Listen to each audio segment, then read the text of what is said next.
Hello and welcome to my rugby channel. Today we'll be discussing this weekend's international rugby games. Stay tuned.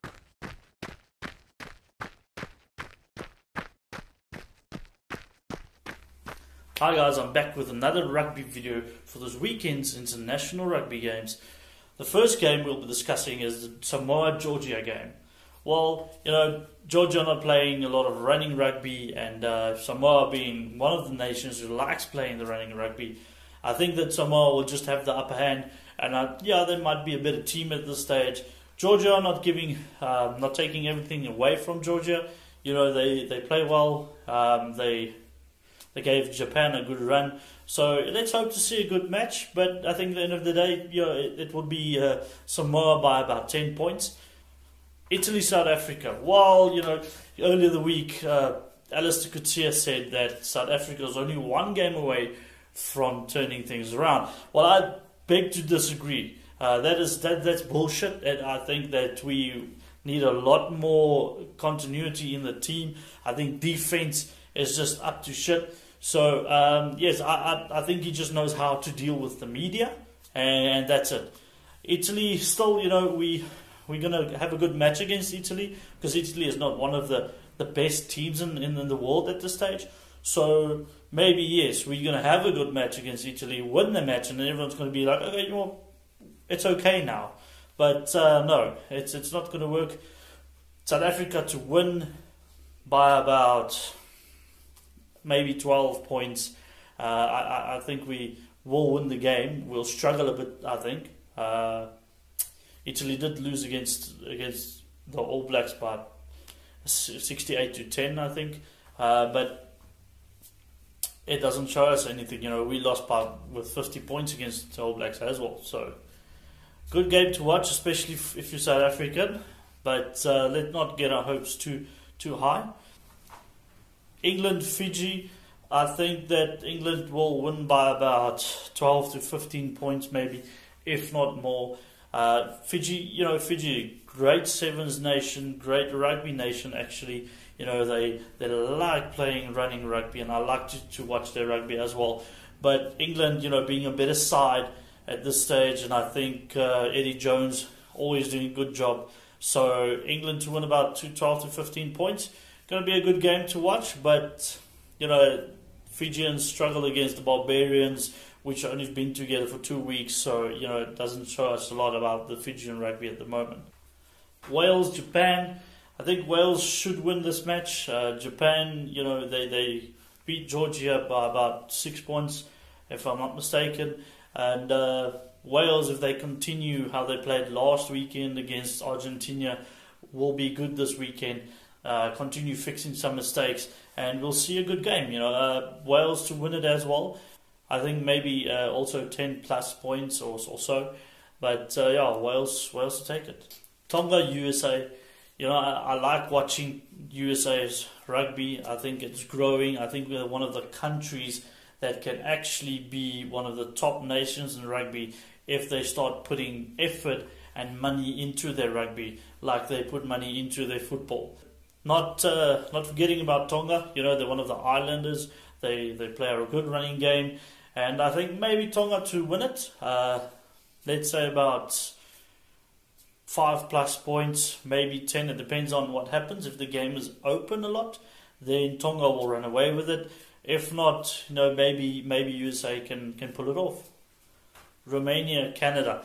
Another game that has a second tier teams, which would be close. It's always interesting to watch, even if it's second tier teams.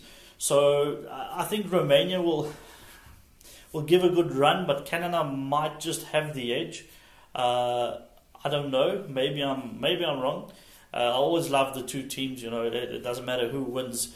But let's say it's going to be close. I'm not going to give a score prediction here. Let's say Romania, Canada is going to be close. So it will be a game to watch. So from here on, we only have close games.